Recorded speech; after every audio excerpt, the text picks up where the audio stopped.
My name is Lars Sage. I'm the gallery manager for the Art Center of Estes Park.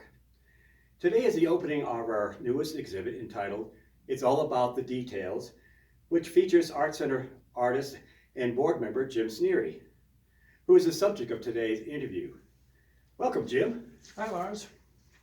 So let's start off with wood carving, Jim, and tell us how and when did you get into wood carving?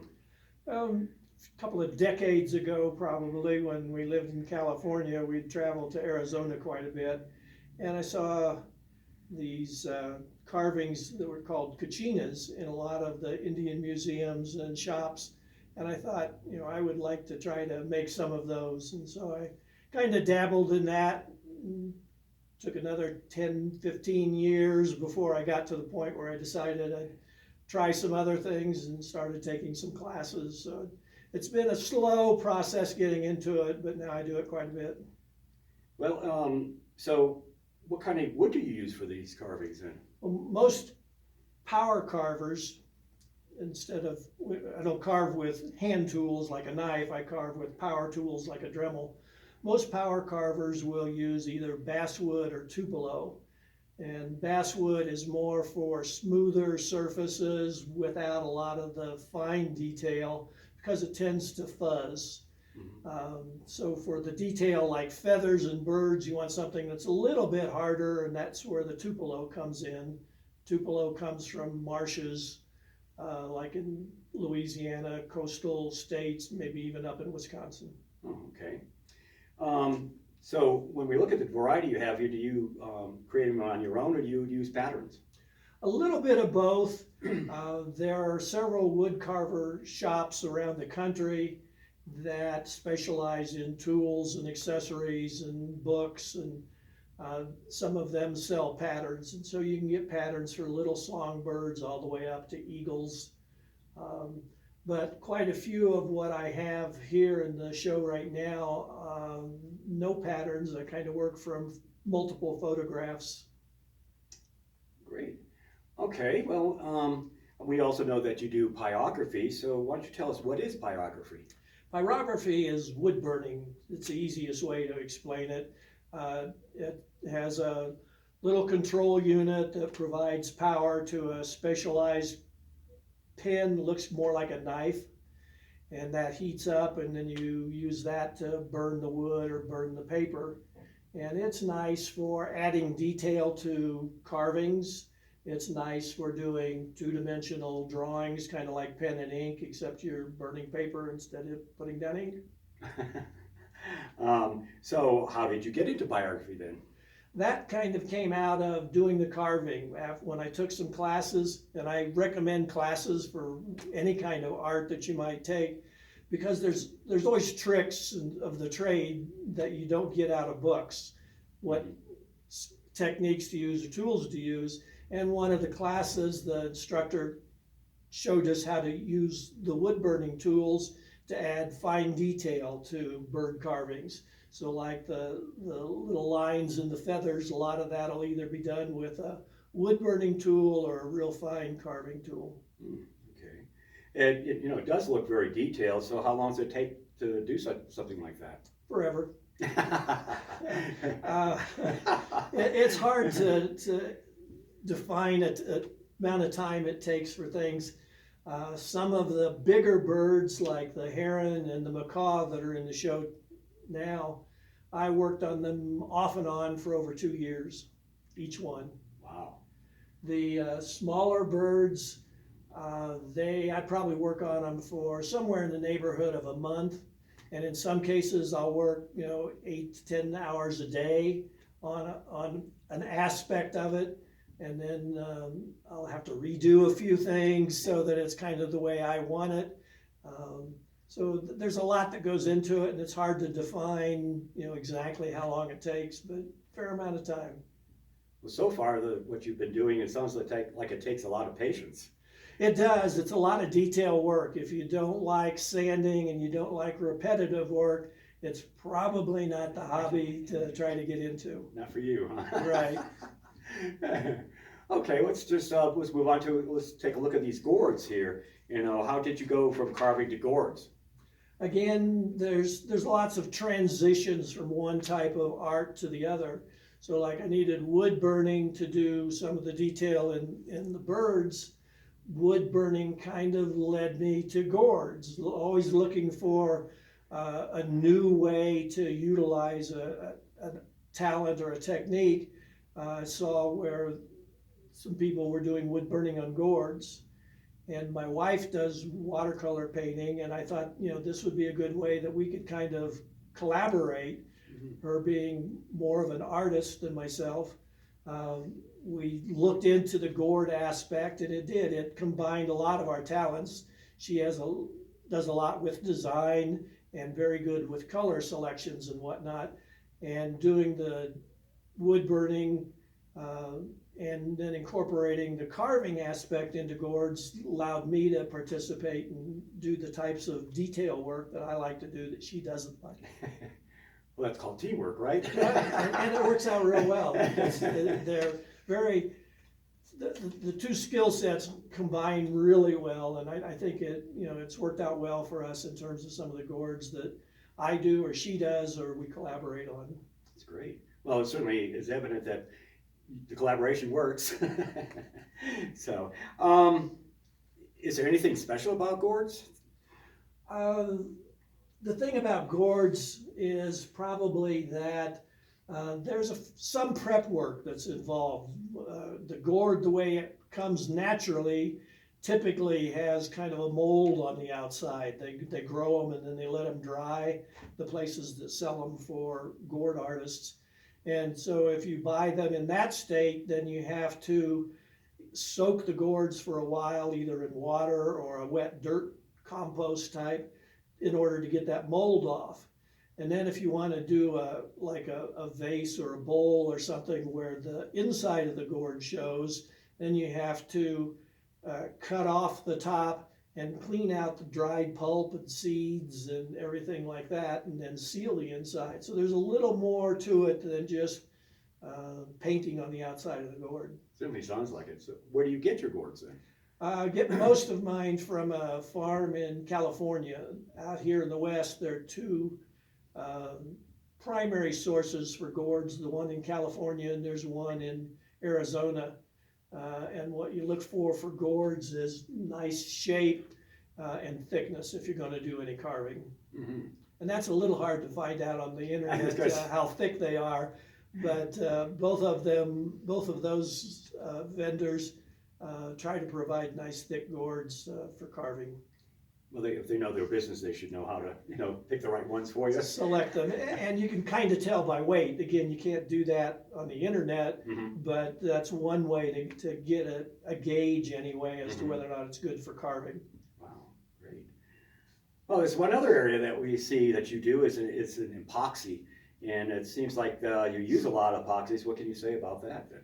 I'm always looking for new challenges when it comes to trying to do some art so that it keeps me occupied in trying to solve problems and experiment and see how I can improve things.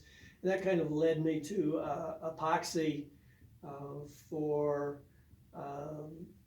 various types of art. So I've tried larger surfaces. I've got a Blue Moon series in this show that has a moon in each of the pieces, and they're covered with a colored epoxy. The thing is that it provides another dimension, another aspect of art to the pieces.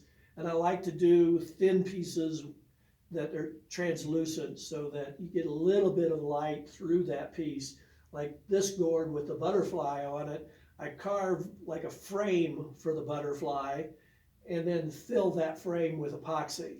And that way I get that both sides, it's epoxy all the way through and get a little translucence, which I think adds to the piece. How's it, when you use epoxy like that, how long does it take to dry? There's various options in terms of what you get. If it's truly an epoxy, you can get a 5-minute epoxy or a 30-minute epoxy. 5-minute epoxy, if you mix a colorant in it, tends to take 2 minutes. So you have to work pretty quick. So I tend to use the 30-minute epoxy, but I can still only do small areas at a time. Some of the things like the Blue Moons are more of a resin than an epoxy, and those take overnight or longer if you don't mix it quite right. Have the right formula, huh? That's right. You know, do you do commissions? I tend not to do commissions.